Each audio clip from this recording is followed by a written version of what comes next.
Polio vaccine देने से बच्चे बीमार पड़ते हैं। इमीडिएटली वैक्सीन देनी होगी, लेकिन वो हॉस्पिटल में नहीं है, इट्स कॉस्टली। कहीं बाहर से मंगवाइए डॉक्टर, पैसों की चिंता मत कीजिए। देखिए डॉक्टर साहब, फंड्स मेरे अकाउंट में ट्रांसफर करो तुरंत। हाँ क्या हो गया मेरे भगवान।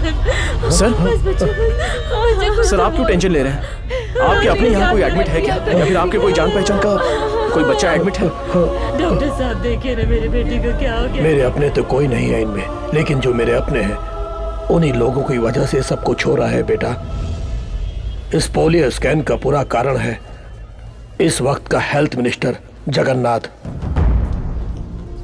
जो मेरा बेटा है। हेल्थ मिनिस्टर बनने के लिए दोनों के बीच में कंपटीशन था। हाई कमांड ने श्रीधर को चुना था। इसे भरोसा था कि ये मिनिस्टर बनेगा, तभी 200 करोड़ का प्रोजेक्ट साइन कर दिया था जगन्नाथ ने, और इसने एनआरआई अशोक और श्रीधर के पोलियो प्रोग्राम को खत्म करने का प्लान बनाया।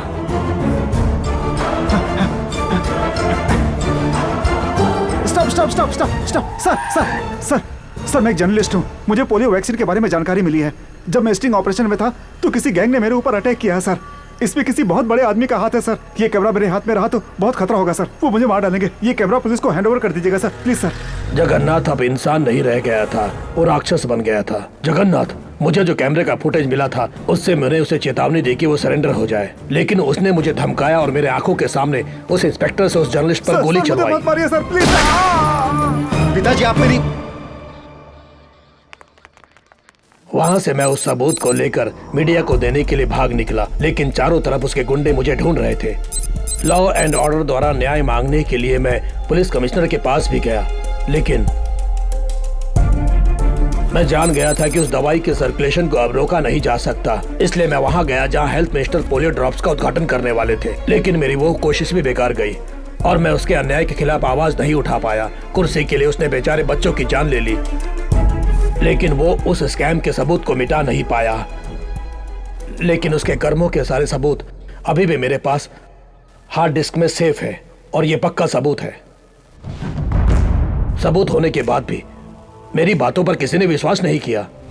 मैं ही हूं सर, एनआरआई अशोक का बेटा सिद्धार्थ। आज तक मैं बस इसी प्रूफ के लिए रुका हुआ था। अब मेरे डैड को निर्दोष साबित करने के लिए ये काफी है। तुम्हारे पिताजी इनोसेंट थे, ये तुम प्रूव कर सकते हो, लेकिन उन बेचारे बच्चों का क्या? इस सबूत के बल पर मेरा बेटा जेल जरूर चला जाएगा, लेकिन 6 महीनों में वो बाहर आ जाएगा। Political power no. उन बच्चों और उनके माँ बाप ने जो दुख दर्द सहा है वो उसे भी सहना होगा। उसे मानना होगा कि वो गलती उसकी है, उसे सजा मिलनी चाहिए।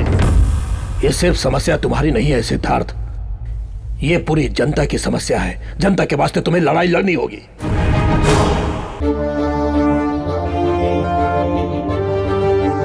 आज पब्लिक टॉक में हमारे साथ हैं जगन्नाथ, हमारे हेल्थ मिनिस्टर सर। इस पब्लिक टॉक में आपका स्वागत है। नमस्ते। जैसा कि आप जानते होंगे, इस कार्यक्रम में जनता आपसे प्रश्न करेगी और आपको उसका जवाब देना होगा। श्योर, पूछिए।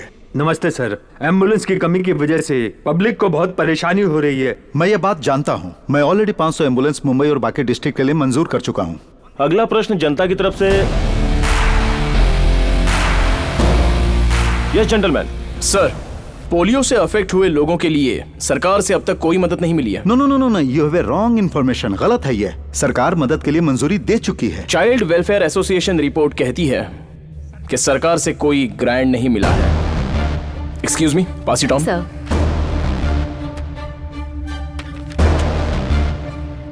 ओह, what a surprise. I am sorry, ये मुझ तक नहीं पहुंचा। मैं जानता भी नहीं। मैं इसे सॉल्व कर दूंगा। सॉल्व करने के लिए बहुत सारी समस्याएं हैं सर।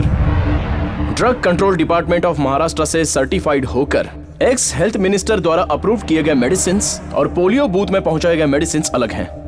ये देखिए लैब रिपोर्ट्स।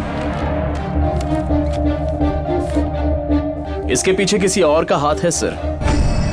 वो कौन है ये बाहर लाना होगा। यस यस, बिल्कुल लाना होगा। जनता को भी पता चलना चाहिए, सरकार को भी पता चलना चाहिए कि वो कौन है। ये केस सीबीआई को देना चाहिए। जो कोई भी हरामखोर इन लाचार बच्चों की जिंदगी के साथ खेला है, उन्हें सजा जरूर मिलनी चाहिए सर। ये केस सीबीआई को सौंपना चाहिए। ये हम जनता की तरफ से मांग करते हैं। या यू आर राइट, यही सही है। सरकार बिल्कुल जनता की तरफ है और जनता जो कहेगी वही तो हमें करना है। हम इसे सीबीआई को सौंप देंगे। आपको मेरी पूरी सपोर्ट मिलेगी। मैं सरकार से बात करके इस केस को सीबीआई को सौंप दूंगा। थैंक यू जेंटलमैन, इस मामले को सबके सामने लाने के लिए thank you for coming sir. Thank you.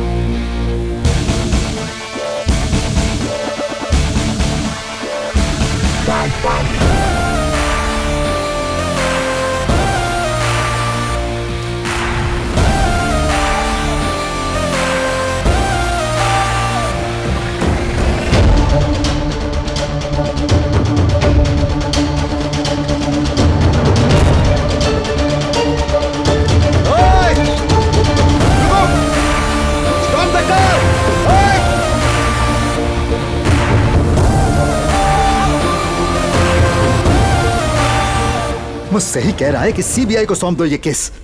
अपने आप को बहुत चालाक समझ रहा है। उसे मैंने कहीं देखा है। कहां देखा?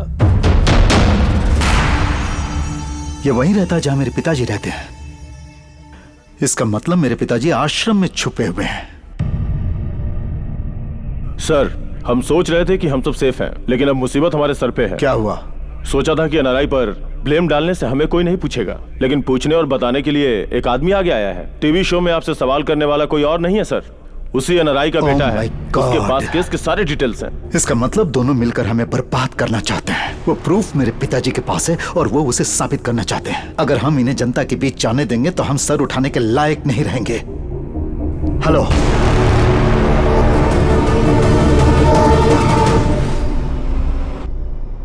जैसा आपने कहा था मैंने सारे हॉस्पिटल बिल भर दिए हैं। लेकिन वो बच्चे सुरक्षित है ना?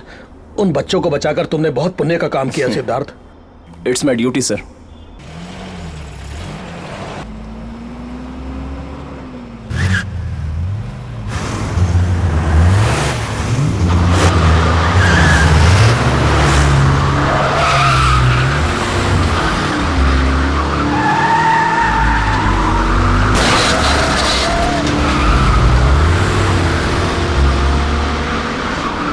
वो लोग जगन्नाथ के आदमी हैं। रुको!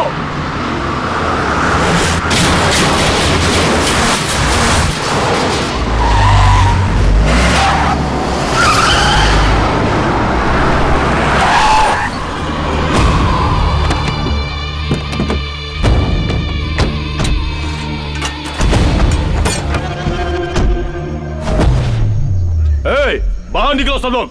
डर के मारे सब लोग अंदर छुप के बैठे हो। टीवी प्रोग्राम में हमारे भाई से सवाल पूछा था ना सबके सामने। तुम्हें अपनी ताकत भाई के सामने दिखानी थी ना। आजा बाहर। बाहर निकल। बाहर आ, बोल रहा हूं ना।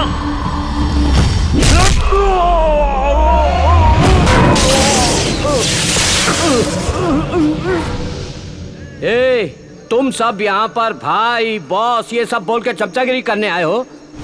इसे किसी की जरूरत नहीं, ये खुद ही एक पावर है।